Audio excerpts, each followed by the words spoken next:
তো আজকে একটা নতুন ভিডিও জেএন মোটরসে এসছে, যেটা গাড়ির এসির কাজ। গরমকাল পড়েছে, তার সাথে সাথে এসির কাজও শুরু হয়েছে। একটা i10 গাড়ির AC full on cooling coil, তার উপর থেকে কম্প্রেসারের খুব কাজ করছিল না, জিনিসটা খুব খারাপ হয়ে গেছিলো। অনেক ওল্ড i10, যার জন্য পুরো কুলিং কয়েল খুলে, ড্যাশবোর্ড খুলে পুরো কুলিং কয়েল চেঞ্জ করা হলো, কম্প্রেসারের কাজ করানো হলো। তার সাথে সাথে আমাদের যেটা মেন ফেসিলিটি, কোনো গ্যাস রিলেটেড এসি যে কোনো কাজেই যদি গ্যাস রিলেটেড কাজ হয়, তার সাথে আমরা এসি ভেন্ট ফোম ওয়াশ করে দিই, যেটার জন্য এই ভিডিওতে আপনারা দেখতে পাবেন পুরো ড্যাশবোর্ড খুলে যখন কাজ হয়েছে, তারপরে এক দ্য এন্ড অফ দি পুরো ওয়ার্কের শেষে পুরোটা এসি ভেন্টে আমরা ফোম ওয়াশ করে দিয়েছিলাম। এসিটা অ্যাকচুয়ালি অনেকদিন ধরে চলছিল না, হাওয়ার প্রবলেম হচ্ছিল। আফটার ওয়ার্ক দারুণ, অ্যাজ নিউ, পুরো গাড়িটা কমপ্লিট হয়ে গেছে। নতুন গাড়ি যেরকম এসির হাওয়া বেরোয় সব কিছু বলে, তো সেরকমই কাজ হয়েছে।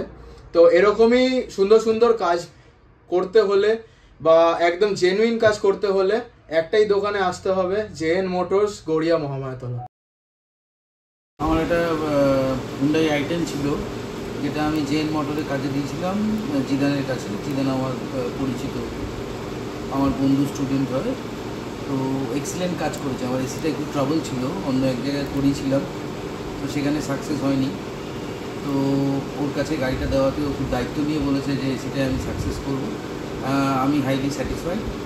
আমার গাড়িটা পুরনো, কিন্তু ও এসিটাকে এত সুন্দর করেছে, আমি হাইলি স্যাটিসফাইড। তাছাড়া স্টিয়ারিংয়ের একটু কাজ ছিল, ক্লাচের একটু কাজ ছিল, ইন্টেরিয়ারও কিছু চেঞ্জেস করেছে, ক্লিন আপ করেছে।